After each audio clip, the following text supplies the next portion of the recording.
ठीक है। So previous class के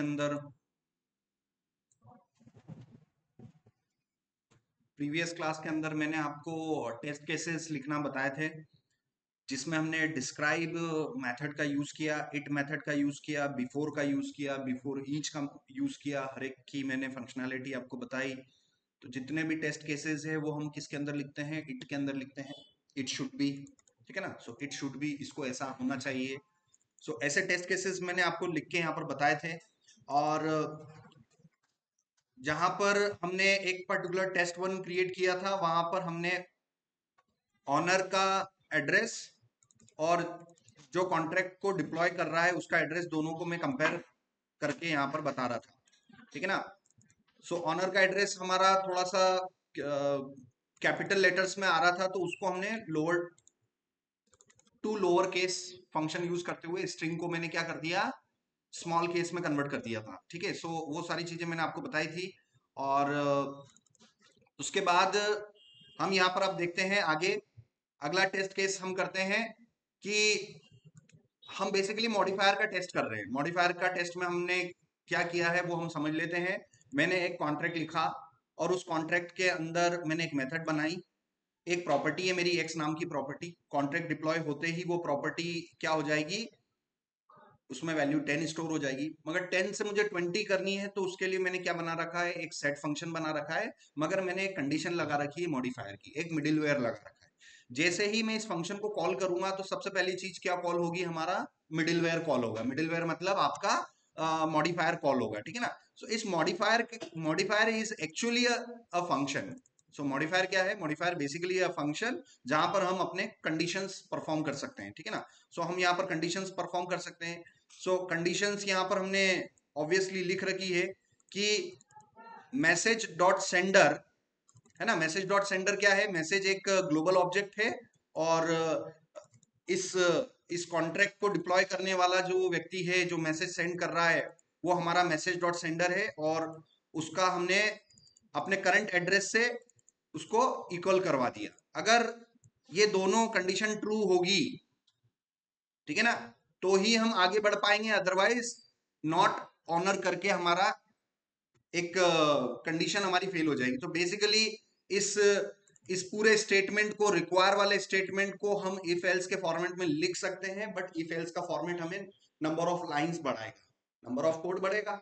ये देखो, 1 2 3 4 5 नंबर ऑफ लाइंस बढ़ रही है इफ एल्स में। और रिक्वायर में क्या, कितनी लाइंस हैं? एक ही लाइन है। तो नंबर ऑफ लाइंस बढ़ेगा तो डेफिनेटली उस आपके कॉन्ट्रैक्ट को इथीरियम प्लेटफॉर्म पर डिप्लॉय करने के लिए उसमें एग्जीक्यूशन टाइम लगेगा, ज्यादा टाइम लगेगा। जितना ज्यादा टाइम लगेगा उतनी आपकी गेस्ट कॉस्ट बनेगी। समझ में आ रहा है ना? मतलब कोड हमेशा आपको क्या रखना है? एज कॉम्पैक्ट एज पॉसिबल, ठीक है ना। आप इफ एल्स लिख सकते हैं, कोई दिक्कत नहीं है। मगर आपको इसकी कीमत चुकानी पड़ेगी। किस क्या देके? अपना इथेरियम देके चुकानी पड़ेगी, क्योंकि हर एग्जीक्यूशन पर आपका पैसा लगेगा। इसीलिए आप चाहें तो इफ एल्स करके इसको भी कर सकते हैं, बट प्रोडक्शन में ये रिकमेंड किया जाता है कि आप अपनी कंडीशंस को, आप अपने कोड को as compact, as minimum as possible आप लिखें। तो चलो अभी मैं इस जीपीटी को यहाँ पर इसको इंटेंशनली मैं बोल देता हूँ कि मुझे रिक्वायरमेंट यूज करो। मुझे क्या यूज करके बताओ? इफ एल्स यूज करके बताओ। क्योंकि मैं किस बैकग्राउंड से आ रहा हूँ? मैं जावास्क्रिप्ट बैकग्राउंड से आ रहा हूँ। और मैंने ऑलरेडी क्या पढ़ रखा है जावास्क्रिप्ट के अंदर? कंडीशन चेकिंग स्टेटमेंट्स, है ना। So I go to the JavaScript and we have some conditional statements. So we have if, switch or ternary. हमने कंडीशन चेकिंग के लिए जावास्क्रिप्ट में क्या क्या स्टेटमेंट पढ़े आपने? हमने इफ स्टेटमेंट पढ़ा, हमने स्विच स्टेटमेंट पढ़ा, हमने टर्नरी जो कि सीटीएफ बोला जाता है ये स्टेटमेंट हमने पढ़ा। क्या हमारे ये कंडीशनल स्टेटमेंट, जावास्क्रिप्ट वाले कंडीशनल स्टेटमेंट क्या सॉलिडिटी के अंदर काम कर सकते हैं कि नहीं कर सकते हैं? सबसे पहली बात तो ये है, ठीक है ना। सो सबसे पहले तो हम टेस्ट इसी से कर लेते हैं, नॉर्मल जावास्क्रिप्ट के इफ एल्स से हम कर लेते हैं, ताकि हमें पता चल जाएगा कि यस हमारे पास ये कंडीशन स्टेटमेंट्स भी है। सो यहाँ पर मैं पर्टिकुलर मैंने चैट लिया और मैं ये पूरा कॉन्ट्रैक्ट देता हूँ यहाँ पर, और इस कॉन्ट्रैक्ट के अंदर I want to use if else instead of require in this contract. मैंने उसको बोला कि भाई ये सॉलिडिटी का कॉन्ट्रैक्ट है और इस कॉन्ट्रैक्ट के अंदर मुझे ये रिक्वायर स्टेटमेंट यूज नहीं करना है, तो मैं कैसे कर सकता हूँ? तो देखो यहाँ पर उसने सिंपल सा दे दिया, ठीक है ना। इफ अगर मैसेज अगर एड्रेस के इक्वल हो तो एग्जीक्यूशन को आगे बढ़ा दो, नहीं तो रिवर्ट कर दो, ठीक है। रिवर्ट कर दो मतलब रोक दो, उस एग्जीक्यूशन को तुरंत रोक दो, ठीक है ना। सो यहाँ पर ये पर्टिकुलर मैंने मेथड ली और ये मेथड में यहाँ से कॉपी किया इस पर्टिकुलर स्टेटमेंट को और यहाँ पर मैं दे देता हूँ, ठीक है ना। और कमेंट कर देता हूँ, इनकी हमें जरूरत नहीं, क्योंकि अब सारा मैं कंडीशन किस बेसिस पे कर रहा हूँ? इफ एल्स की मदद से कर रहा हूँ। So only owner is a modifier function which is basically a middleware function. Here I can use traditional JavaScript if else statements for checking any conditions. I can use it, but the problem is that if I use if else statement, whenever this code will be executed, I have to pay my guest cost, है ना। Guest की जो cost है, gas मतलब basically वो charge जो आपको हर एक छोटे छोटे चीजों को एग्जीक्यूट करने के लिए आपको पे करना है प्लेटफॉर्म पर, ब्लॉकचेन नेटवर्क पर। अब कोई भी कोड आपको एग्जीक्यूट करना है तो उसके लिए आपको पे करना पड़ेगा। सो बेसिकली यहाँ पर हर छोटी छोटी लाइन आपके लिए एक कॉस्ट रहेगा उसको एग्जीक्यूट करने के लिए। तो मैं यहाँ पर अभी समझने के लिए बिगिनर लेवल पर हम इफ एल्स यूज करेंगे, मगर प्रोडक्शन में आपको क्या यूज करना है, क्यूडोबे के लाइव प्रोजेक्ट में आपको क्या यूज करना है, रिक्वायर, ठीक है ना। तो अभी हम इसको समझने के उद्देश्य से कर लेते हैं। सो आप देखिएगा कि मैंने एक प्रॉपर्टी बनाई माई एड्रेस नाम, मैंने दो प्रॉपर्टी बनाई, एक्स नाम की और माई एड्रेस नाम की। एक्स नाम की तो अनसाइंड इंटीजर स्टोर करने के लिए है और माई एड्रेस स्टोर करने के लिए ये एक स्पेशल एड्रेस है, ठीक है ना। सो एड्रेस स्टोर करने के लिए उसका टाइप भी हमने यहाँ पर क्या ले रखा है, एड्रेस ले रखा है। और जैसे ही मैं मेरा कॉन्ट्रैक्ट डिप्लॉय होगा तो सेंडर का जो एड्रेस है वो उसके अंदर स्टोर हो जाएगा, एंड देन मैं इस तरीके से इसको इवेल्युएट कर सकता हूँ। तो चलिए यहाँ पर मैंने मॉडिफाइड टेस्ट लिखा और पर्टिकुलर मैं अपना सेकंड टेस्ट लिखने जा रहा हूँ। सो सेकंड टेस्ट हमारा क्या होगा, पहला पहला तो हमने ये कर लिया, it should be deployer address as owner, ठीक है ना। सो यहाँ पर मैं अपना टेस्ट केसेस परफॉर्म करके आपको बता देता हूँ, ठीक है ना। और CLS किया मैंने, npx hardhat test test slash modifier test2.ts, है ना। ये मैं यहाँ पर इसको कर रहा हूँ। अब आप देखना तो लास्ट में मेरा टेस्ट केस पास हो जाएगा। ये देखो टेस्ट केस मेरा पास हो गया। अब टेस्ट 1 और टेस्ट 2 लिख रखा है, मगर टेस्ट 1 में क्या कर रहा हूं मेरे को पता चल रहा है कि आप लोगों को नहीं पता चल रहा है, इसलिए ये डिस्क्रिप्शन में और इट में है ना प्रॉपर नेम देने चाहिए। सो ये जो फर्स्ट वाला जो टेस्ट है आपने क्या लिखा है इस फर्स्ट वाले टेस्ट 1 में, कर क्या रहे हो, आपको एक इंग्लिश में लिखना चाहिए जिसको जनरली आप शुड से स्टार्ट करोगे, है ना। शुड बी इक्वल टू ये ऐसा। So should set, so whatever this test cases is, it should set deployer address as owner, है ना। तो जो व्यक्ति कॉन्ट्रैक्ट को डिप्लॉय कर रहा है उसी को आप क्या सेट करना है, आपको एज अ ऑनर सेट करना है। ये उसका टेस्ट केसेस है। इसमें मैं सेव पे गया और मैंने वापस से दोबारा रन किया तो अब आप देखना टेस्ट 1 लिखा हुआ नहीं आएगा, जब बल्कि आपका एक्चुअल नेम लिखा हुआ आएगा। तो देखो आई वॉन्ट टू सेट, है ना, should be set deployer as owner, तो ये कंडीशन हमारा क्या हुआ, पास हो गया, है ना। मतलब जैसा आपने एक्सपेक्ट किया था वैसे ही परफॉर्म आपका कोड कर रहा है, ठीक है ना। अब अगला टेस्ट 2 हम क्या करना चाहते हैं, हम ये चेक करना चाहते हैं कि क्या ऑनर उस वैल्यू एक्स को अपडेट कर सकता है कि नहीं कर सकता है। यहां पर आप देखें, ठीक है ना, उस एक्स की वैल्यू को अपडेट करने की परमिशन मैंने किसको दे रखी है, यहाँ के बेसिस के हिसाब से तो सिर्फ ऑनर को ही दे रखी है, ठीक है ना। क्योंकि कॉन्ट्रैक्ट डिप्लॉय होते ही जो कॉन्ट्रैक्ट डिप्लॉय करने वाले व्यक्ति का एड्रेस यहाँ पर स्टोर हो गया और यहाँ से मैंने इसकी कंडीशन में यहाँ पर चेक कर ही रहा हूं, तो बेसिकली सारी चीजें स्टेप बाय स्टेप टेस्ट होगी। सो यहाँ पर हम गए owner should update the value x, so owner should update the value of x, ये मैंने सेव किया। और यहाँ पर हमने मॉडिफाइड टेस्ट वाला कॉन्ट्रैक्ट हम लेंगे, ठीक है, और contract dot write dot set x, ठीक है ना। सो यहाँ पर हम विम डॉट डिप्लॉय कॉन्ट्रैक्ट,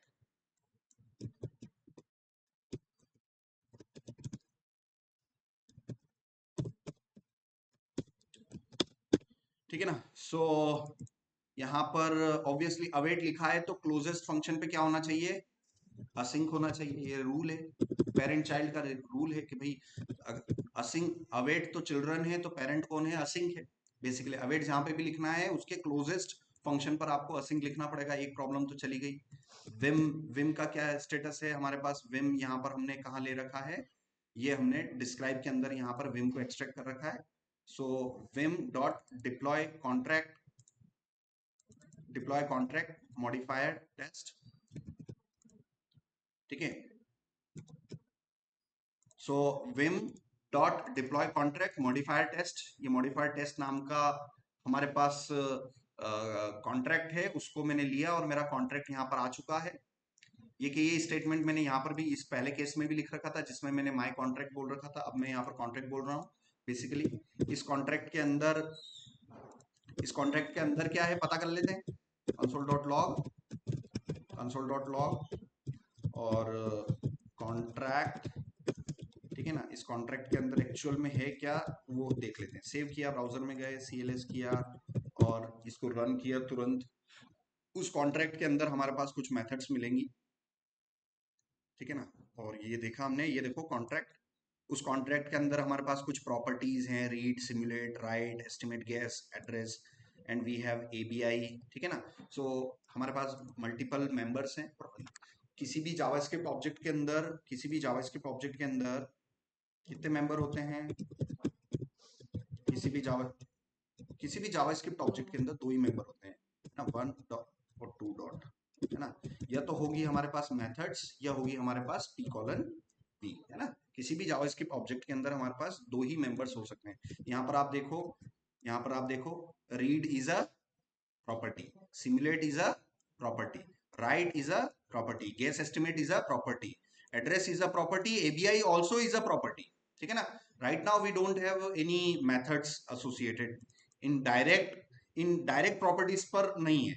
अब आप यहाँ पर आप देखोगे, अब आप यहाँ देखोगे कि कॉन्ट्रैक्ट के अंदर एक राइट नाम की प्रॉपर्टी है। देखो कॉन्ट्रैक्ट डॉट राइट दिख रहा है, इसका मतलब ये रहा कॉन्ट्रैक्ट और ये रहा राइट। मगर यहां पर देखने पर आपको ऑब्जेक्ट खाली नजर आ रहा है, बट रियलिटी में वो खाली नहीं है, उसके अंदर मेथड्स हैं।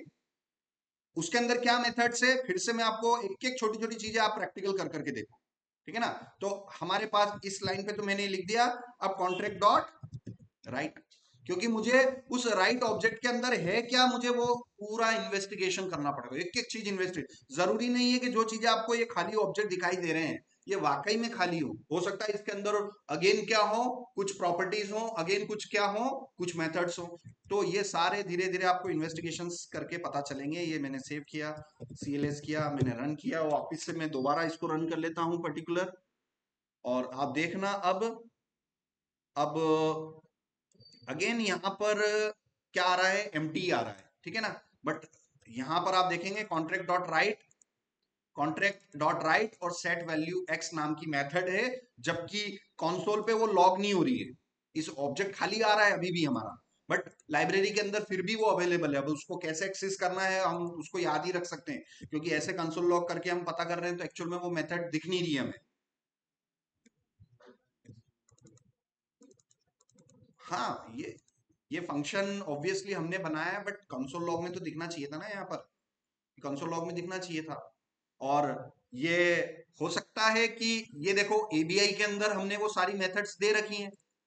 सो माई एड्रेस नाम का क्या है, एक फंक्शन है। सेट वैल्यू x नाम का क्या है, एक फंक्शन है, ठीक है ना। x नाम का क्या है, एक फंक्शन है। अब x नाम का फंक्शन तो मैंने बनाया ही नहीं, आप बताओ कोई रीजन बता सकता है। यस, वेरी गुड, ये रूल हमने देख लिया था कि सर आप कोई भी प्रॉपर्टी ले लो, और अगर उसको पब्लिक दोगे तो इंटरनल उसी उसी वेरिएबल के नाम का एक पब्लिक फंक्शन भी बन जाएगा। मतलब इस लाइन से हो क्या रहा है, एक्स नाम का फंक्शन, एक्स नाम का फंक्शन इंटरनली क्या हो चुका है, डिफाइन हो चुका है। और वो डिफाइन है कि नहीं है उसकी जानकारी आपको कहां मिल जाएगी, एबीआई के अंदर। एबीआई के अंदर देखो क्या बोल रहा है वो, कि भाई एक्स नाम का क्या अवेलेबल है, फंक्शन अवेलेबल। बट क्या मैंने मैनुअली एक्स नाम का कोई फंक्शन यहां पर बना रखा है क्या, मैंने तो एक ही फंक्शन बनाया सेट वैल्यू एक्स नाम का, मैंने जो बनाया वो एक ही बनाया, तो वो कहां से आ रहा है, वो इंटरनली सॉलिडिटी का कंपाइलर क्रिएट कर रहा है। तो जब भी आप किसी प्रॉपर्टी को पब्लिक दे दोगे तो इंटरनली उसी नाम का एक फंक्शन आपको मिल जाता है, जिसका प्रैक्टिकल प्रूफ मैंने आपको यहाँ पर एबीआई वाले सेक्शन पर बता दिया है। समझ में आ रहा है, ठीक है ना। सो अब चलिए यहाँ पर हम देखते हैं। अब कॉन्ट्रैक्ट डॉट राइट डॉट, यहां पर मैं कर रहा हूं अपना सेट वैल्यू एक्स। अब आप देखो राइट के बाद जैसे ही मैंने डॉट लगाया ना, ऑटोमेटिकली मेरा वीएस कोड एडिटर हिंट दे रहा है। इसका मतलब वीएस के कोड एडिटर को मालूम है कि राइट के थ्रू मैं किस मेथड को एक्सेस कर सकता हूं, ठीक है ना। सो इसने एक्स को नहीं लिया, क्योंकि वो जो एक्स नाम का जो मेथड है ये इट इज ओनली फॉर,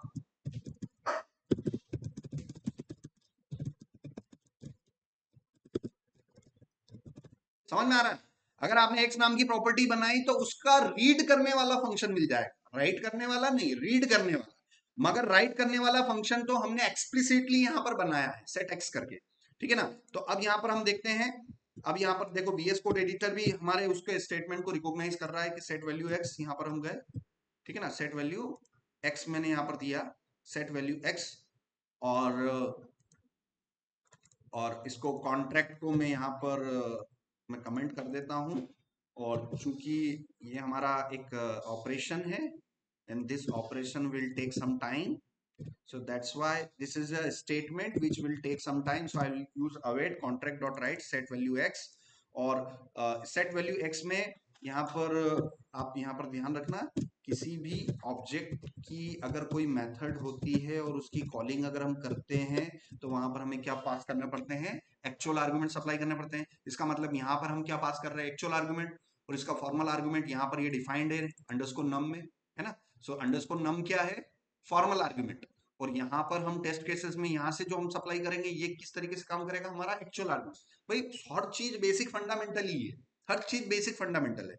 सो यहाँ पर रूल ये है, सॉलिडिटी के अंदर रूल ये है कि किसी भी फंक्शन के अंदर आप जो एक्चुअल आर्गुमेंट पास करते हो ना, वो आपको एज अ अरे पास करना पड़ेगा। जो भी वैल्यू आप पास करना चाहते हो वो कैसे पास करोगे आप, एज एन अरे।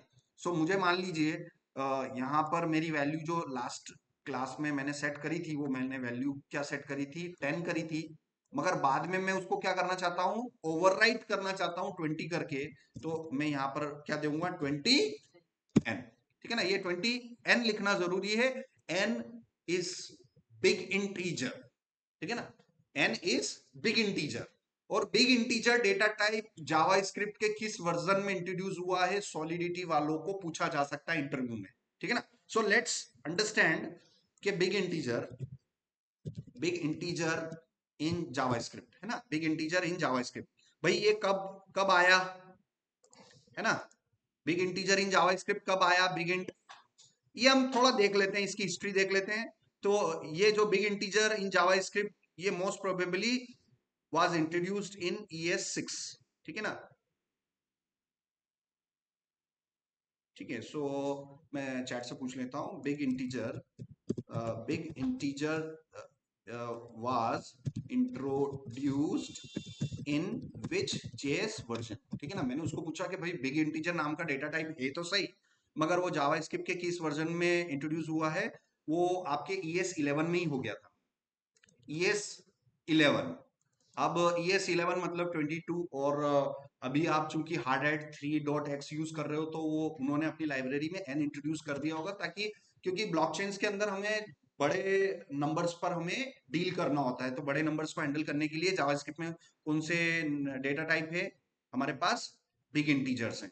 तो थोड़ा बहुत हमें पता होना चाहिए कि बिग इंटीजर का मतलब ये हो गया कि ये डेटा टाइप लार्ज नंबर को स्टोर करने में कैपेबल है। नॉर्मल जो डेटा टाइप आपने पढ़े हैं जावास्क्रिप्ट के अंदर, नॉर्मल डेटा टाइप्स में नंबर को स्टोर किया जाता है नंबर के थ्रू, ठीक है ना। जावास्क्रिप्ट नंबर आपने ले लिया, तो उसकी एक लिमिट रेंज होती है, ठीक है ना, डेटा स्टोर करने की एक रेंज होती है, मगर ये रेंज कहाँ इंट्रोड्यूस बढ़ा दी गई बेसिकली बिग इंटीजर में, बिकॉज ब्लॉकचेन्स पर हमें लार्ज नंबर ऑफ डेटा पर हमें काम करना पड़ सकता है, इसलिए इन्होंने इंट्रोड्यूस किया। दूसरी बात मुझे ये समझ में आई कि yes it was introduce in 2022 ES 11 में इंट्रोड्यूस हुआ। ये जो भी है हिस्ट्री वाली बातें थोड़ी सी, बट हमें रूल ऑफ थंब ये ध्यान रखना है कि जब भी किसी सेट फंक्शन के अंदर हम पैरामीटर पास करेंगे, it has to be passed in an array, and if it is a number then भले ही आपको नंबर क्या पास करना है, वन पास करना है ना, नंबर क्या है, वन है, but it has to be postfix with n letter,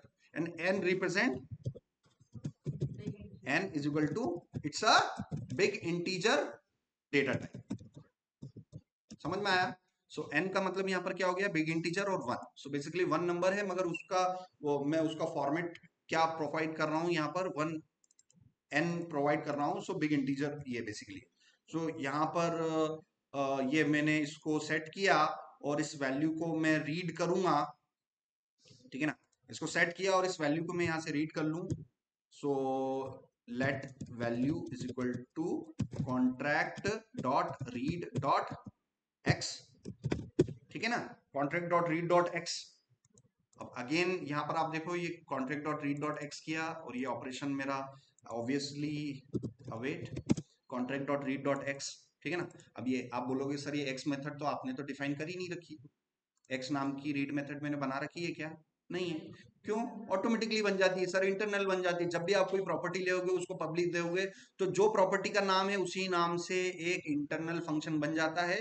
तो उसी इंटरनल फंक्शन को मैं क्या कर रहा हूं, यहाँ पर यूज कर रहा हूं, और इसकी जानकारी भी आप अपने एपीआई के अंदर देख सकते हो, एप्लीकेशन बाइनरी इंटरफेस के अंदर देख पा रहे हो, ठीक है ना। एक्स नाम का मेरे पास क्या अवेलेबल है, एक फंक्शन है जिस टेस्ट केसेस को मैं अब परफॉर्म करूंगा, ठीक है ना। तो चलो यहाँ पर वैल्यू ले लेते हैं और इसको मैं कंसोल लॉग कर लेता हूँ। सो कंसोल डॉट लॉग और वैल्यू ये मैंने किया, और यहां से मैं इसको वैल्यू किया,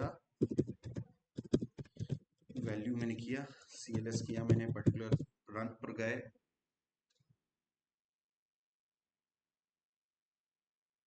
ठीक है ना। सो वैल्यू क्या आ रही है हमारी, वन है। तो आप सोचो कॉन्ट्रैक्ट जब डिप्लॉय हुआ, कंस्ट्रक्टर कॉल हुआ, कंस्ट्रक्टर कॉल होते ही उस एक्स वैल्यू में क्या स्टोर हो गई, देखो समझो, जैसे ही मैंने कॉन्ट्रैक्ट डिप्लॉय किया मेरी वैल्यू क्या स्टोर हो गई, 10। अब 10 को हटा के मैंने अपने टेस्ट केसेस से उसमें क्या वैल्यू रख दी, 1 हो गई, और हो गई ना, वो वैल्यू सेट हो गई ना, वैल्यू सेट हुई तभी तो मैं उसको रीड कर पा रहा हूं। इसका मतलब मेरे उस कॉन्ट्रैक्ट को किसी ने इंटरेक्ट किया और मेरी उस वैल्यू को किसी ने अपडेट कर दिया, मगर अपडेट वाला वही व्यक्ति कर पा रहा है जिसने उस कॉन्ट्रैक्ट को डिप्लॉय किया था, है ना। डेफिनेटली यही इस बात का मतलब आ रहा है, क्योंकि यहां पर मैंने अपनी कंडीशन लगा रखी है, ये सेट एक्स में मैंने ओनली ओनर वाली कंडीशन लगा रखी है। अब आप देखना, अब थोड़ा सा इंटरेस्टिंग देखना, इस कंडीशन को मैं थोड़ा सा उल्टा कर देता हूं, इक्वल टू को मैंने नॉट इक्वल टू कर दिया। सभी को पता है ना ये एक्सक्लेमेशन मार्क किसके लिए होता है, नॉट इक्वल टू, ठीक है ना। तो मैंने अपने सॉलिडिटी के कॉन्ट्रैक्ट को कंडीशंस को थोड़ा सा मॉडिफाई कर दिया। अब दिमाग में आपके तुरंत क्लियर हो जानी चाहिए कि सर आपने अभी अभी कॉन्ट्रैक्ट में चेंजेस कर दिए हैं, तो क्या सर कॉन्ट्रैक्ट को दोबारा कंपाइल करके हम टेस्ट केसेस परफॉर्म करें, कि डायरेक्ट टेस्ट केसेस परफॉर्म कर लें, ये अपने को प्रैक्टिकल करके देखना पड़ेगा।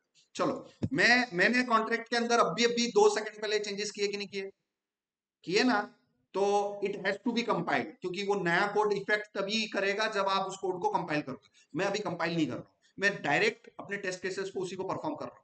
तो चलो देखते हैं कि क्या हो रहा है यहां पर,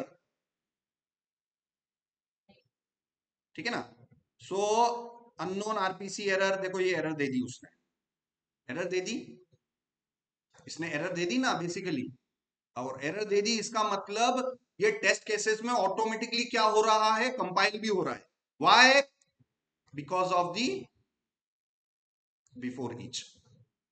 ये बिफोर ईच स्टेटमेंट लिखने से पहले ही आपका इंटरनली आपका कॉन्ट्रैक्ट क्या हो रहा है, कंपाइल हो रहा है सर, हो रहा है। आपको लिखने की या आपको मैनुअली कमांडे चलाने की जरूरत नहीं पड़ेगी सर यहाँ पर, या बार बार जो आप करते हो npx हार्ड हेड, ये बार बार आप करते हो ना यहाँ पर npx hard head clean, npx hard head clean, फिर आप करते हो सर, है ना, फिर आप क्लीन करते हो, फिर आप कंपाइल करते हो, इतना मैनुअल प्रोसेस करने की जरूरत ही नहीं है सर। आपने अगर बिफोर मेथड यूज कर लिया तो उसका काम ही है कि कॉन्ट्रैक्ट को क्लीन करना और कॉन्ट्रैक्ट को कंपाइल करके नए चेंजेस इफेक्ट में लाना। ठीक है ना। अब आप देखना ये सारा काम मैंने मैनुअल किया है, बट मुझे ये मैनुअल करने की जरूरत है क्या? मुझे ये मैनुअल करने की जरूरत है क्या जब मैंने अपने टेस्ट केसेस में बिफोर ईच या बिफोर यूज कर रहा हूं तो मुझे कॉन्ट्रैक्ट कंपाइल करने की जरूरत है क्या? नहीं है। तो बेसिकली यहाँ पर चलो इसका भी मैं चेंजेस कर लेता हूँ। इसको मैंने कमेंट कर लिया। अब मेरा कॉन्ट्रैक्ट कंपाइल होगा कि नहीं होगा? नहीं होना चाहिए।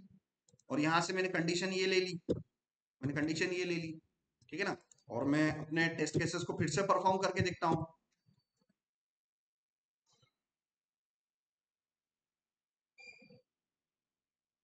ठीक है। और यहां पर फिर से मैं इसके चेंजेस करके देखता हूं, क्या वो परफॉर्म करता है, एरर थ्रो करता है कि नहीं करता है, ये सारी चीजें समझने की बात है। देखो अभी भी ये कर रहा है, तो बिफोर ईच को मैंने अगर कमेंट कर भी दिया तब भी वो कर रहा है। तो ये सारे it is all the code behaviour. तो आपको इन बिहेवियर को एनालिसिस करना पड़ेगा कि ठीक है। सो मैंने ये किया पर्टिकुलर, और इस वैल्यू को मैंने यहां पर लिया। ठीक है ना।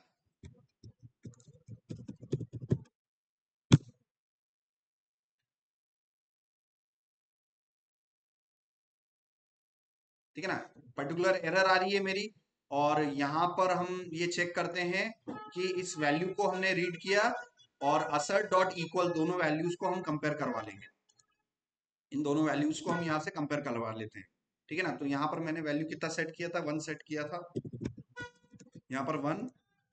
और मैंने इसको कमेंट किया। जो हम प्लान कर रहे थे कि इनिशियली वैल्यू मेरी कॉन्ट्रैक्ट जब डिप्लॉय होगा इनिशियली वैल्यू मेरी 10 होगी, है ना। क्योंकि यहाँ पर ये कॉन्ट्रैक्ट के अंदर कंस्ट्रक्टर के अंदर आप देखें कि जैसे ही मेरा कॉन्ट्रैक्ट डिप्लॉय होगा एक्स की वैल्यू 10 स्टोर हो जाएगी।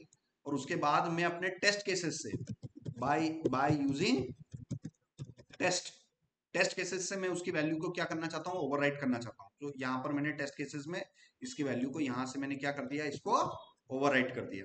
और मैं इसको क्या कर रहा हूँ? इनको मैं कंपेयर करूंगा, है ना। ये आपके असर्ट डॉट इक्वल, ये नोड टेस्ट के बेसिकली नोड टेस्ट के ये कुछ फंक्शंस हैं, बिल्ट इन फंक्शंस है, जो कि वो कंपैरिजन का काम करेंगे कि दोनों वैल्यू इक्वल है कि नहीं है। सो यहाँ पर हम गए और पर्टिकुलर कंडीशंस को मैं इंप्रूव कर लेता हूँ सॉलिडिटी में जाके मैं इस कंपैरिजन को इक्वल टू मैंने कर दिया। ठीक है ना। इफ एल्स यूज कर रहा हूं मैं अभी, ताकि हम समझ सके आराम से। जब ये चीजें अच्छी क्लियर हो जाएगी अंडरस्टैंडिंग, तो मैं इस कोड पे रिवर्ट कर जाऊंगा। ठीक है ना। सो यहाँ पर हम गए।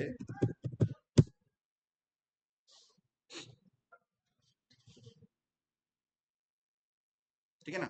मेरा टेस्ट केस पास हो गया। Owner should update x. ठीक है ना। Owner should update x. तो यहां पर मैं कंडीशन, यहां पर मैं ये किया, और देखते हैं कि क्या कहीं पर नॉट ओनर लिखा हुआ आ रहा है कि नहीं आ रहा। क्योंकि ये कंडीशन क्या हो जाएगी अभी हमारी? फॉल्स हो जाएगी, क्योंकि मैंने इंटेंशनली कंडीशन को फॉल्स कर दिया। तो क्या कहीं पर एरर में नॉट ओनर लिखा हुआ आ रहा है कि नहीं आ रहा है? We have to investigate every little things.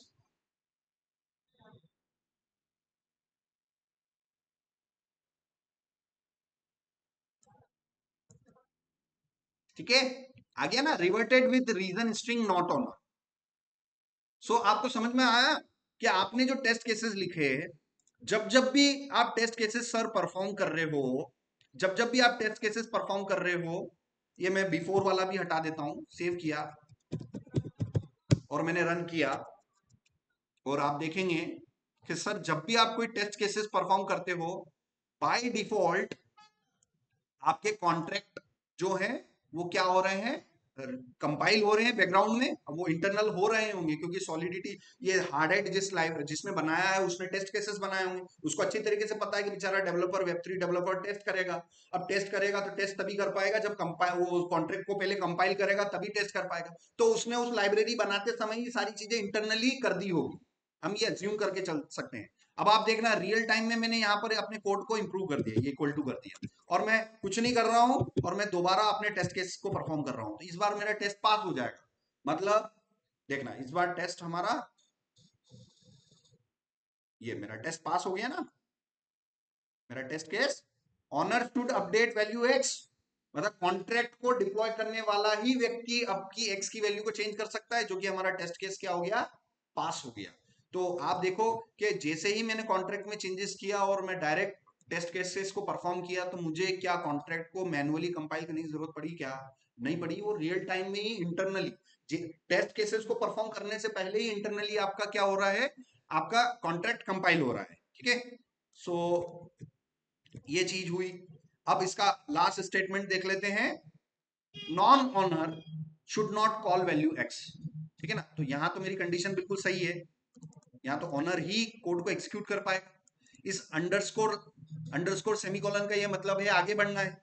ठीक है ना, अंडरस्कोर एक्स का मतलब ये है कि इस फंक्शन को एग्जीक्यूट करने के लिए आगे की ओर जाने देना है। ठीक है ना, और रिवर्ट में कोड को वहीं रोक देना है। ठीक है ना, तो ये रिवर्ट बेसिकली हो रहा है। अब यहाँ पर हम अपना अगला टेस्ट केसेस लिखेंगे, non owner should not call the value X. So यहाँ पर हम अगला टेस्ट केसेस लिखेंगे, इट मेथड को मैंने कॉल किया, इट नाम की मेथड को मैंने कॉल किया। ठीक है ना, हमारे टेस्ट केसेस का नाम और हमारा अपना कॉलबैक फंक्शन, हमारा अपना कॉलबैक फंक्शन। अब इसमें कंडीशन क्या हो गई कि non owner should not able to update value of x. अब ये इस टेस्ट केसेस को क्या नाम देना है आपके ऊपर है, ऐसा जरूरी नहीं है कि कोई रूल ऑफ थंब है इसके अंदर आप पर्टिकुलर क्या कर सकते हैं, कुछ भी नाम दे सकते हैं। मैंने लिखा कि भाई वो जो कॉन्ट्रैक्ट जो व्यक्ति डिप्लॉय कर रहा है वो ही उस वैल्यू को एक्स को अपडेट कर पाएगा, उसके अलावा अगर कोई भी दूसरा व्यक्ति उस वैल्यू को अगर चेंजेस करना चाहता है तो उसको नहीं करने देना है, उसको वहीं रोक देना है। ठीक है ना, तो वो कंडीशन अब मैं वो अपना टेस्ट केसेस लिखने जा रहा हूँ, इसको मैंने असिंक बना दिया, तो अंदर जाके फंक्शन बॉडी के अंदर हम अपने पर्टिकुलर स्टेटमेंट लिख सकते हैं। सो अब आप देखो viem dot get wallet clients. So ये विम लाइब्रेरी आपको क्या प्रोवाइड कर रही है, गेट वॉलेट क्लाइंट्स नाम की ये मेथड्स बना रही है। सो मैं यहाँ पर अवेट किया मैंने विम डॉट गेट विम, यहाँ पर आप कॉन्सोल, अब ये सारी चीजें आप यहाँ पर आप देखेंगे ऊपर मैंने कॉन्सोल लॉग करवा रखी है, ये डिप्लॉयर है, ये विम, ये मैंने ऑलरेडी कंसोल लॉग कर रखी है। सो विम के अंदर get wallet clients, get wallet clients, यहां पर आप देखना viem dot get wallet clients. ठीक है, so viem viem dot get wallet clients और गेट वॉलेट क्लाइंट है ना, viem dot get wallet clients. So यहां पर हम विम लाइब्रेरी में हम गए, विम डॉट एस एच में गए, विम डॉट एस एच में गए, गेट स्टार्टेड में गए, हम जाएंगे यहाँ पर इंट्रोडक्शन में, क्लाइंट्स इंट्रोडक्शन में। बेसिकली विम के अंदर तीन प्रकार के क्लाइंट होते हैं, जो कि क्लाइंट मतलब ऐसा व्यक्ति, क्लाइंट मतलब स्टूडेंट्स, ठीक है ना, सर्वर मतलब टीचर। स्टूडेंट का काम है टीचर से पूछना, क्लाइंट्स का काम है सर्वर के साथ कम्युनिकेट करना, बातचीत करना। तो यहाँ पर ये जो विम है ये एक प्रकार का क्लाइंट है जो कि इथीरियम नेटवर्क के साथ बातचीत करेगा। बातचीत करने का मतलब ये है कि कोई कोई मेथड को एग्जीक्यूट करवाना है, कुछ रीड करवाना है। ठीक है ना, तो अब इनको तीन तरीके से इनको कैटेगराइज कर दिया। अगर आपको सिर्फ सामने वाले से कुछ पूछना है तो पब्लिक क्लाइंट, सामने वाले नेटवर्क के अंदर किसी मेथड को एग्जीक्यूट करवा के कुछ ट्रांजेक्शन परफॉर्म करने हैं, आपको पैसा एक पार्टी से दूसरी पार्टी में भेजना है, कुछ ऐसे ऑपरेशंस करने हैं जिससे कि ब्लॉक नंबर बढ़ जाए, तो उसके लिए आपको क्या करना पड़ेगा, वॉलेट क्लाइंट्स बनाने पड़ेंगे।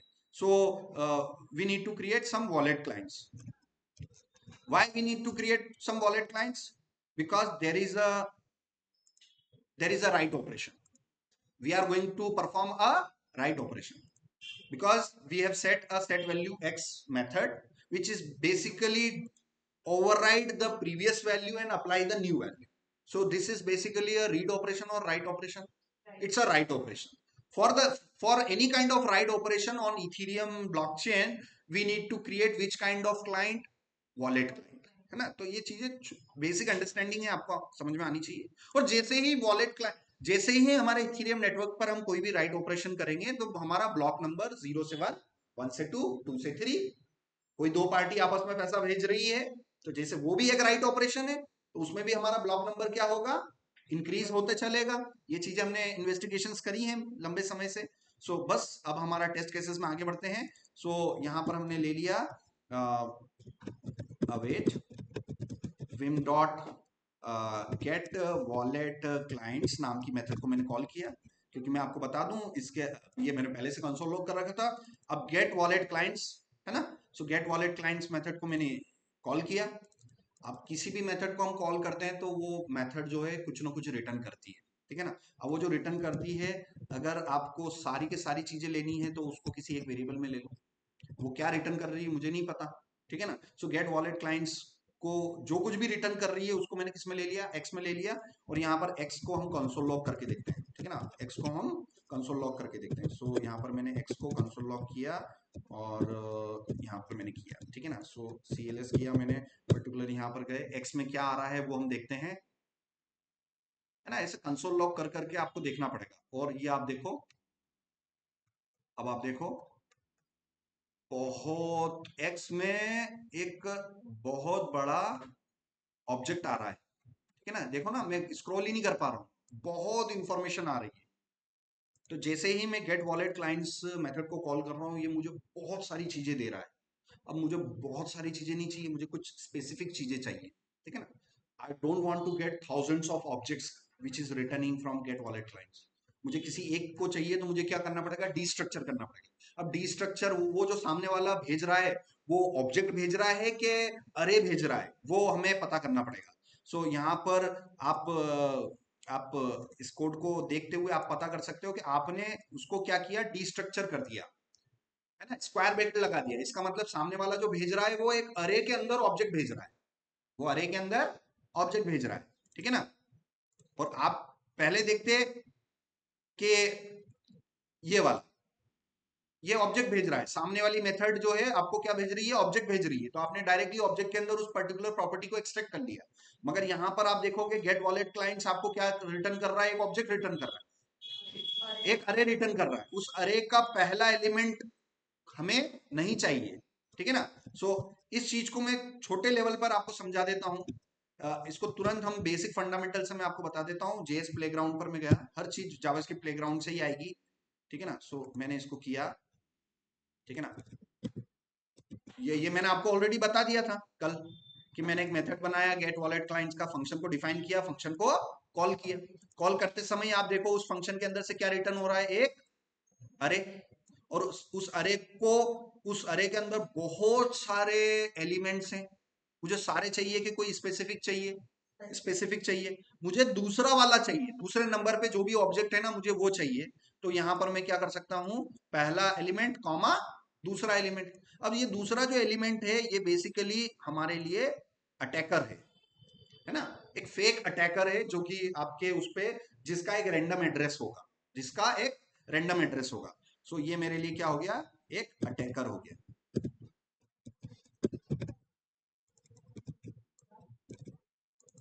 ये देखो, सो अटैकर की वैल्यू आ गई 2। ये देखो, सब कुछ बेसिक फंडामेंटल ही है। कितना भी कॉम्प्लेक्स से कॉम्प्लेक्स कोड ले लो, सब कुछ जावास्क्रिप्ट के बेसिक चीजों से आ रहा है। फंक्शन को डिफाइन किया, फंक्शन को कॉल किया। दुनिया का कोई सा भी फंक्शन है उसका काम है भाई रिटर्न करना, वो कुछ भी रिटर्न कर सकता है। यहां पर हम क्या रिटर्न कर रहे हैं, अरे रिटर्न कर रहे हैं। अब इस अरे के अंदर बहुत सारे एलिमेंट्स हैं, मुझे सारे नहीं चाहिए, मुझे पहला वाला चाहिए और दूसरा वाला चाहिए। तो मैंने इसे एक्सट्रैक्ट कर लिया और मैंने उनको प्रिंट करवा लिया।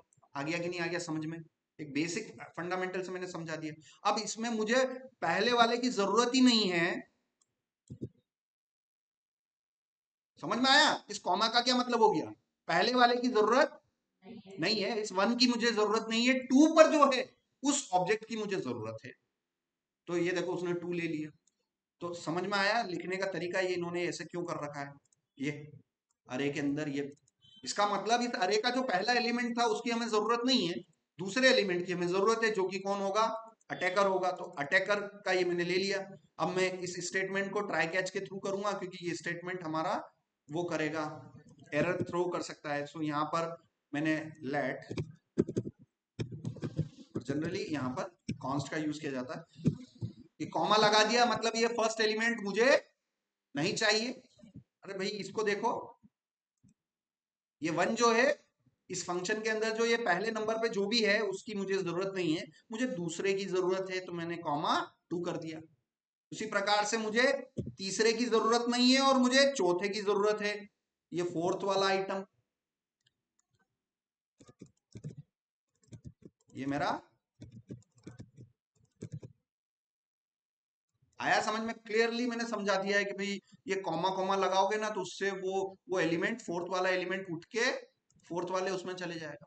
तो सिमिलरली यहाँ पर आप देखो, यहाँ पर आप देखो कि गेट वॉलेट क्लाइंट्स क्या रिटर्न कर रहा है, अंदर से सोच के बता दो, एक अरे रिटर्न कर रहा है। उस अरे का पहला एलिमेंट क्या है हमें नहीं मालूम और हमें उसकी जरूरत भी नहीं है, मुझे दूसरे एलिमेंट की मुझे जरूरत है, that is the attacker information, और यहाँ पर हम उसको आगे बढ़ाएंगे। सो बेसिकली हम अपने कॉन्ट्रैक्ट को, ठीक है ना, सो यहाँ पर ये दूसरा एलिमेंट जो भी है उसको मैं क्या बोल रहा हूँ, अटैकर बोल रहा हूँ। क्या इस अटैकर को मैं यहाँ पर अनिल भी बोल सकता हूँ, बोल सकते हैं ना, because this is a renaming, कि वो जो सामने वाला जो रीनेम कर रहा है, ये जो भी भेज रहा है उसको आपको अटैकर करना है कि अनिल करना है, ये आपके हाथ में है। ठीक है, ये देखो। सो दिस इज बेसिकली अरे डिस्ट्रक्चरिंग, जब आप उसकी वैल्यू को डिस्ट्रक्चर करोगे उस दौरान आप उसको रीनेम भी कर रहे हो, ठीक है ना। तो इन्होंने यहाँ पर क्या कर रखा है, इसको एक अटैकर नाम दे रखा है, तो मैं यहाँ पर इसको अटैकर की जगह यहाँ ATT CKR कुछ भी एक ऐसा मैंने दे दिया, शॉर्ट फॉर्म दे दिया, इससे आपको ये प्रूफ हो जाएगा कि यस, व्हाइल डिस्ट्रक्चरिंग एन अरे I can rename the names, है ना, मैं उसको रीनेम कर सकता हूँ। सो अटैकर के अंदर है क्या मुझे नहीं पता, तो क्या करोगे, कंसोल लॉग करोगे, उसको समझने की कोशिश करोगे कि भाई अटैकर के अंदर क्या आ रहा है, अटैकर के अंदर क्या चीज है, ठीक है ना, अटैकर के अंदर क्या चीज है। सेव किया, ब्राउजर में गए, CLS किया और अपने टेस्ट केसेस को परफॉर्म किया।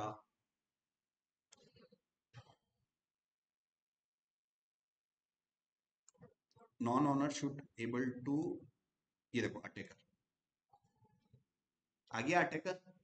और ये जो एड्रेस है ये फेक एड्रेस है, ये रैंडम लाइब्रेरी वालों ने खुद ने अपने हिसाब से फेक जनरेट कर दिया, है ना, जनरेट कर दिया ताकि हम अपने डेवलपर, वेब3 डेवलपर अपना जो वो वेब3 की एप्लीकेशन बना रहा है उसको हर टेस्ट केसेस में उन चीजों को चेक कर सके कि यार ये सही चल रहा है कि नहीं चल रहा है, एक्सपेक्टेड चल रहा है कि नहीं चल रहा है। कोई हैकर आके अगर उसको अटेम्प्ट करेगा तो वो अटेम्प्ट कर पाएगा, आपके कॉन्ट्रैक्ट में मॉडिफिकेशन कर पाएगा कि नहीं कर पाएगा, उसके लिए हमें एक फेक अटैकर की इंफॉर्मेशन लाइब्रेरी के अंदर रखनी पड़ती है। और लाइब्रेरी बनाने वालों ने, विम लाइब्रेरी बनाने वालों ने उसको ऑलरेडी बना रखा है आप लोगों के लिए, समझ में आ रहा है ना। सो ये अटैकर का पूरा ऑब्जेक्ट हमारे पास अवेलेबल है, अटैकर का एड्रेस भी ये रियल है कि फेक है, फेक है। किसके लिए, हमारे लिए टेस्ट करने के लिए कि आपको जरूरत पड़ेगी फेक एड्रेसेस की, आप खुद ऐसे मैनुअली फेक एड्रेस बना के आप टेस्ट नहीं कर सकते, you need a complete object जिसके अंदर आपका एड्रेस होगा, आपका ये बहुत सारे वो चैनल्स दे रहे हैं, बहुत सारी इंफॉर्मेशन आपको यहाँ पर मिल रही है,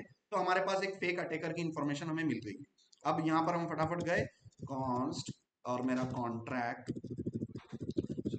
let contract is equal to await vim dot deploy contract method को कॉल किया और इसके अंदर मुझे अपने कॉन्ट्रैक्ट का नेम देना पड़ेगा। सो मॉडिफाइड टेस्ट नाम के कॉन्ट्रैक्ट को मैंने दिया, ये बेसिकली मेरे उसको के API और सारी इंफॉर्मेशन को रीड करेगा, एंड देन फाइनली मुझे उसकी वैल्यू x को मुझे मॉडिफाई करना है, ठीक है ना। तो मैं यहाँ पर ट्राई करूंगा, मैं यहाँ पर ट्राई करूंगा, ट्राई कैच ब्लॉक यूज कर लिया मैंने, क्योंकि मैं ट्राई कैच ब्लॉक मैंने यूज कर लिया, ठीक है ना। तो कोई ऐसा ऑपरेशन आपको लगता है, अगर मैं ऐसा कोई ऑपरेशन करने जा रहा हूं जिससे कि एरर के चांसेस हैं, मतलब वो अगर ब्लॉकचेन नेटवर्क उसको अप्लाई नहीं करेगा तो कहीं ना कहीं एरर थ्रो करेगा, तो उन एरर्स को भी प्रॉपर हैंडल करना पड़ेगा। तो जावास्क्रिप्ट में एरर हैंडलिंग के लिए क्या है concept, try catch. So try में आपको वो चीज काम करनी है जो आपको लगता है कि एरर आ सकती है, और अगर सक्सेसफुल हो गया तो कोई दिक्कत नहीं, और एरर आ गई तो मुझे फिर उसको किस में हैंडल करना पड़ेगा, कैच में, ठीक है ना। सो यहाँ पर ट्राई में हम उसको ट्राई करेंगे कि हमारा अवेट विम विम डॉट, हमारा बेसिकली हमें क्या करना है, राइट करना है उसको। सो विम के अंदर हमारे पास राइट नाम की प्रॉपर्टी है, और राइट नाम की प्रॉपर्टी के अंदर हमारे पास विम डॉट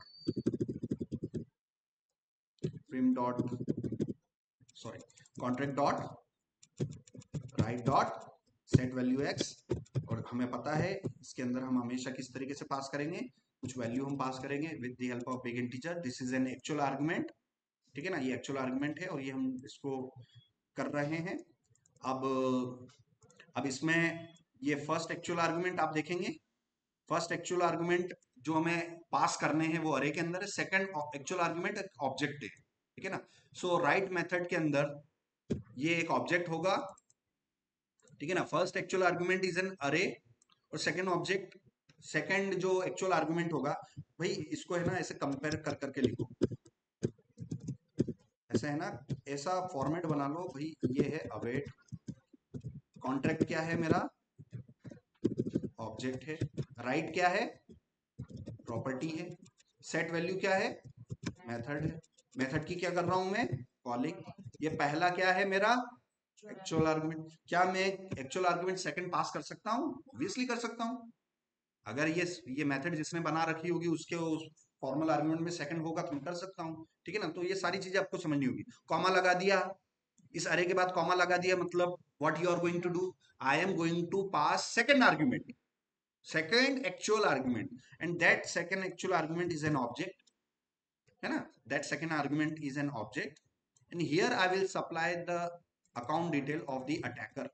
So ये अटैकर की जो अकाउंट ऑब्जेक्ट है मैं इसके अंदर पास कर दूंगा, तो वो बेसिकली उस मेथड को एग्जीक्यूट करने वाला पर्सन मैं सिमुलेट कर रहा हूं, मैं अपने आप को उस मेथड को मॉडिफाई करने के लिए, अगर मैं ये नहीं लिखूं, अगर ये सेकंड आर्गुमेंट में सप्लाई नहीं करूंगा, तो इस वैल्यू को कौन अपडेट करने का प्रयास कर रहा है, ऑनर खुद, क्योंकि कॉन्ट्रैक्ट मैंने डिप्लॉय किया और मैं ही इस मेथड को कॉल करूंगा, तो एड्रेस किसका आ जाएगा, मेरा ही आ जाएगा, क्योंकि कॉन्ट्रैक्ट मैंने ही डिप्लॉय किया। मगर मैं चाहता हूं प्रोग्रामेटिकली, मैं चाहता हूं कि मैं मेरा एड्रेस फेक ले ले प्रोग्राम, और वो फेक एड्रेस से अटेम्प्ट करे, और चूंकि वो फेक एड्रेस से अटेम्प्ट करेगा तो यहां पर वो कंडीशन फॉल्स हो जाएगी, और क्या रिटर्न रिवर्ट हो जाएगा आपका नॉन ऑनर, और आपका टेस्ट केसेस फेल हो जाएगा कि भाई ये, तो इस तरीके से आप प्रॉपर टेस्ट कर सकते हो उसको, ठीक है ना। तो चलो यहाँ पर हमें क्या सप्लाई करना है, अकाउंट सप्लाई करना है, ये अकाउंट प्रॉपर्टी है, और इस अकाउंट प्रॉपर्टी में मुझे क्या सप्लाई करना है,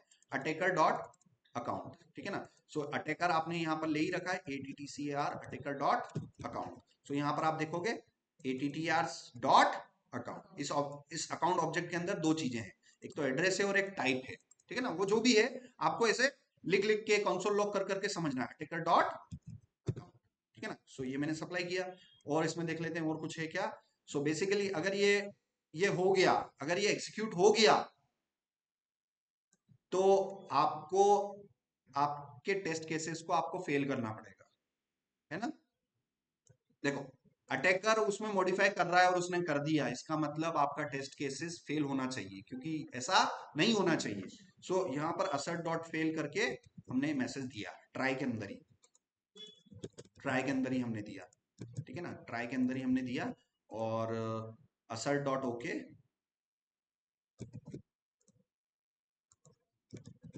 ठीक है ना।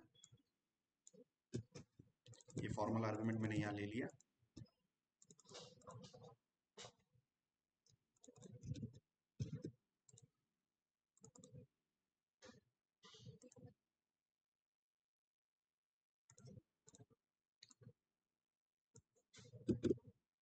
अभी मैं इसको कमेंट कर रहा हूँ, इसको हम प्रॉपर देखते हैं।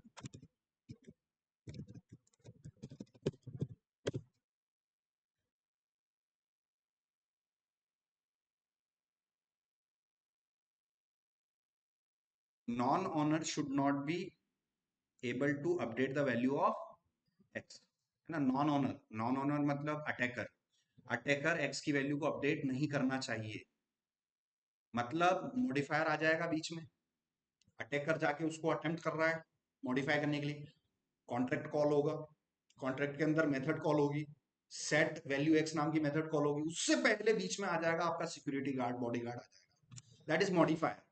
वो मॉडिफायर के अंदर आपने कुछ लॉजिक्स लिख रखे, और उस लॉजिक्स में आपने स्पेशली बोल रखा है कि भाई उसका कॉन्ट्रैक्ट डिप्लॉय करने वाला ही व्यक्ति कोड को, उस फंक्शन को कॉल कर सकता है, ठीक है ना। So my test cases is eventually passed, non owner should not update should not be able to update the value of x, should not be able to update the value of x. सो मेरा ये try catch वाला perfect काम कर रहा है। अब इसमें देख लो, ये हो गया मेरा। अब मान लीजिए ये मैं यहां से हटा देता हूं, ये जो 50 वैल्यू जो मैं पास कर रहा हूं, अगेन मैं क्या पास कर रहा हूं, contract dot write dot set value X, और इसमें सेकंड आर्गुमेंट में पास नहीं कर रहा हूं। तो मेरे कॉन्ट्रैक्ट में उस मेथड को कौन कॉल कर रहा है, ऑनर इटसेल्फ। तो उस केसेस में मेरा ये टेस्ट केसेस फेल हो जाएगा, ये मेरा अगर टेस्ट केसेस मेरा फेल हो जाएगा, ठीक है ना। तो यहाँ पर हम देखते हैं कि किस तरीके से हमारा टेस्ट केसेस वर्क करेगा। अब यहाँ पर उसकी एरर हैंडलिंग हमें प्रॉपर करनी पड़ेगी कि ये ऑनर खुद ने ही यहाँ पर वो अपडेट कर पा रहा है, ऑनर खुद ही अपडेट कर पा रहा है। तो मेरा ट्राई कैच का कोई ब्लॉक आ नहीं रहा है, तो बेसिकली उस तरीके से आपको उसको प्रॉपर चेक करना पड़ेगा। तो यहाँ पर हमने अटैकर की इंफॉर्मेशन यहाँ पर दी, और इस तरीके से मेरा टेस्ट केसेस फेल हो रहा है।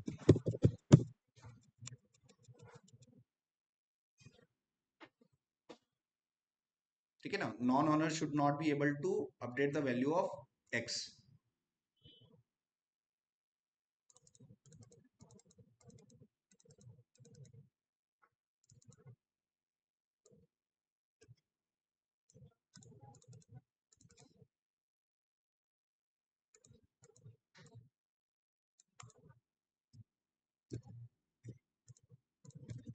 ठीक है, सो ये मॉडिफायर का आपको टेस्ट करना है अच्छी तरीके से। कल हम इसमें थोड़ा सा बचे हुए टॉपिक्स हम देखेंगे कि लाइक हमने इवेंट्स हमने देख लिया, मॉडिफायर हमने देख लिया, इवेंट को हमने एक्सिक्यूट करवा लिया, इवेंट को हमने फ्रंट एंड पर लिसन भी कर लिया था। इवेंट्स को आप फ्रंट एंड की बजाय, फ्रंट एंड बिल्डअप करने की बजाय, क्योंकि फ्रंट एंड में तो फिर आपको वागमी लाइब्रेरी के थ्रू सारी चीजें हैंडल करनी पड़ेगी, ठीक है ना। फ्रंट एंड में आपने वागमी लाइब्रेरी के थ्रू करेंगे, डेफिनेटली हम करेंगे, बट मोस्ट ऑफ दी चीजें जितने भी बेसिक फाउंडेशन कॉन्सेप्ट है सॉलिडिटी के, वो आपको किससे अचीव करने चाहिए, टेस्ट केसेस से, ठीक है ना। तो टेस्ट केसेस से हम यहाँ पर अचीव करेंगे। और मैंने इवेंट्स बता दिया है, मॉडिफायर्स बता दिया है, फंक्शंस बता दिया है, कंस्ट्रक्टर बता दिया है, स्टेट वेरिएबल्स बता दिए हैं, है ना। स्टेट वेरिएबल मतलब प्रॉपर्टी मैंने बता दिया, मैपिंग बच रहा है,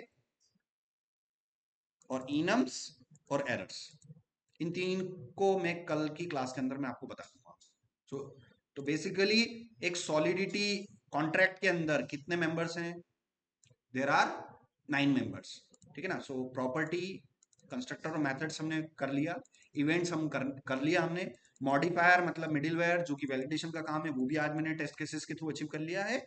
कल हम देखेंगे स्ट्रक्चर, इनम, मैपिंग और एरर्स, इन तीनों के लिए फटाफट हम टेस्ट केसेस बना बना के कल के लेक्चर में या आने वाले 2 लेक्चर में इनको हम कवर अप कर लेंगे, ठीक है ना। उसके बाद हम अपने प्रोजेक्ट पर फोकस करेंगे कि हमें उसको कैसे अचीव करना है, ताकि हमें एटलीस्ट बेसिक फंडामेंटल्स तो पता चल गया ना कि हमें इथेरियम कॉन्ट्रैक्ट के साथ में, सॉलिडिटी कॉन्ट्रैक्ट के साथ में हमें किस तरीके से काम करना है, उसको कैसे एग्जीक्यूट करवाना है। उन जैसे ही मेरा कॉन्ट्रैक्ट ब्लॉकचेन पर डिप्लॉय हो जाएगा, तो मुझे फ्रंट एंड से किस लाइब्रेरी के थ्रू मुझे इंटरेक्ट करना है, क्या करना है, ये सारी चीजें हम इन क्लासेस में हम अचीव कर चुके हैं, ठीक है। सो आने वाली दो क्लासेस में हम और इन कॉन्सेप्ट को और देख लेंगे।